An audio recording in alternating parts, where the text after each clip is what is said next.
আসসালামু আলাইকুম। সবার আগে বাছাই করা 10টি আন্তর্জাতিক খবর জানিয়ে দেব। প্রথমেই থাকছে শিরোনাম। তবে তার আগে অনুরোধ থাকবে ভিডিওটিতে একটি লাইক দিবেন।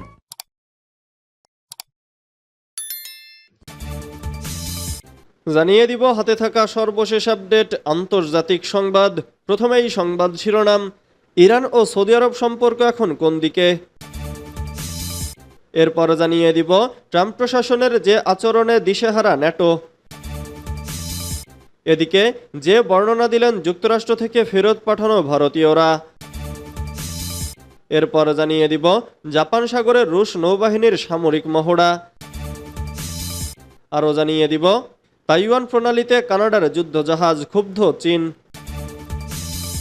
সর্বশেষ জানিয়ে দিব প্রথম কূটনৈতিক সফরে জাপানে তালিবান প্রতিনিধি দল। এতক্ষণ শুনছিলেন সংবাদ শিরোনাম, এবারে বিস্তারিত।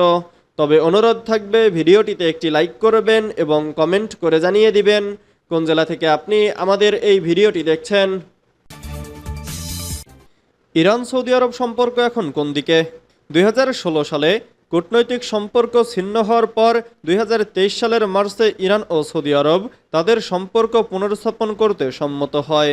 তাদের মধ্যে 2 বছরের আলোচনা ও বেইজিংয়ে জাতীয় নিরাপত্তা প্রতিষ্ঠানের কর্মকর্তাদের মধ্যে বেশ কয়েকদিনের বৈঠকের পর এ সিদ্ধান্ত ঘোষণা করা হয়। সম্পর্কের উন্নয়নের জন্য দুই দেশ কূটনৈতিক সফর ও আলোচনা চালিয়েছে। তেহরান ও রিয়াদের রাজনৈতিক কর্মকর্তারা একে অপরের দেশে ভ্রমণ, আঞ্চলিক উন্নয়ন ও দ্বিপাক্ষিক সম্পর্ক নিয়ে আলোচনা করেন।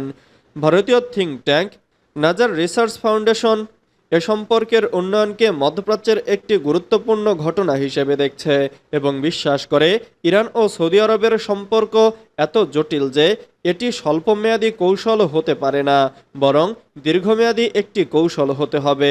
ফার্স্ট টুডে অনুসারে ভারতীয় থিঙ্ক ট্যাঙ্কের মধ্যপ্রাচ্য বিভাগের পরিচালক আব্দুল আজিজ আল কাশিয়ান একটি প্রতিবেদনে উল্লেখ করেছেন 2025 সালের শুরু থেকে মধ্যপ্রাচ্য বেশ কিছু চ্যালেঞ্জের মুখোমুখি হয়েছে। গাজা যুদ্ধের প্রভাব পুরো অঞ্চলে অনুভূত হয়েছে।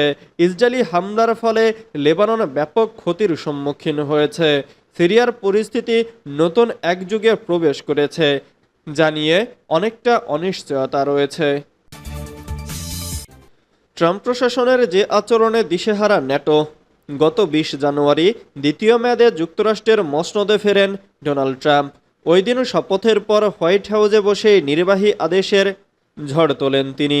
এর মধ্য দিয়ে বিশ্বব্যাপী আলোচনার কেন্দ্রবিন্দুতে চলে আসেন ট্রাম্প।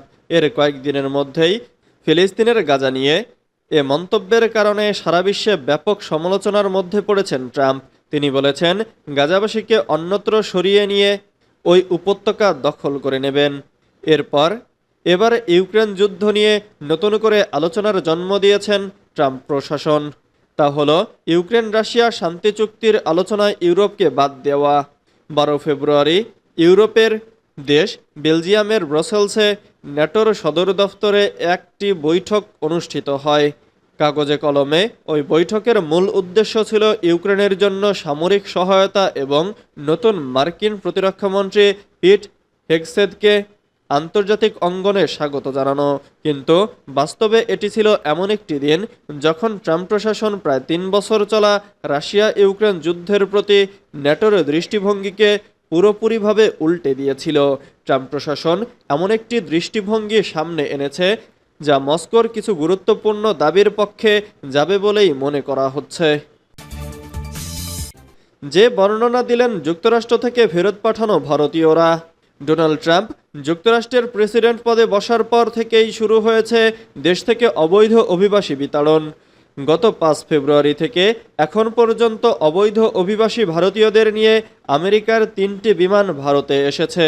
বিতাড়িতদের হাতে হাতকড়া, পায়ে শিকলের বেড়া পরানো নিয়ে ভারতের রাজনীতিতে জলঘোলাও কম হচ্ছে না।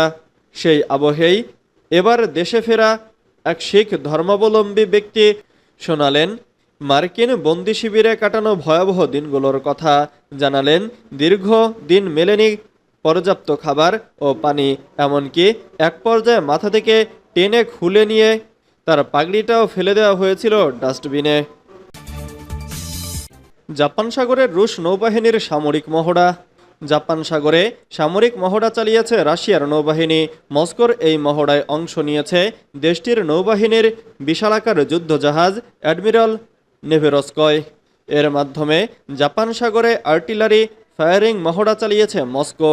সংবাদ মাধ্যমের প্রতিবেদনে বলা হয়েছে, মহড়ায় যুদ্ধজাহাজের ক্রুরা যুদ্ধবিমান লক্ষ্যবস্তু করতে ফ্লাইট সিমুলেটর ব্যবহার করেন।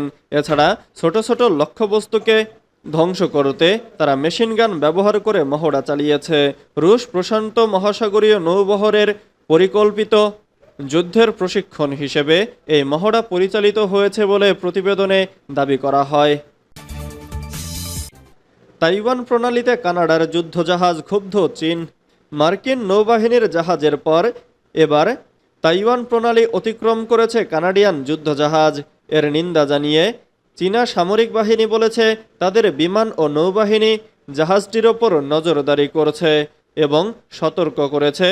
এক প্রতিবেদনে জানিয়েছে সামা টিভি, মার্কিন নৌবাহিনী এবং মাঝে মাঝে কানাডা, ব্রিটেন এবং ফ্রান্সের মতো মিত্র দেশগুলোর জাহাজ মাসে একবার তাইওয়ান প্রণালী অতিক্রম করে, কেননা তারা এটিকে আন্তর্জাতিক জলপথ মনে করে।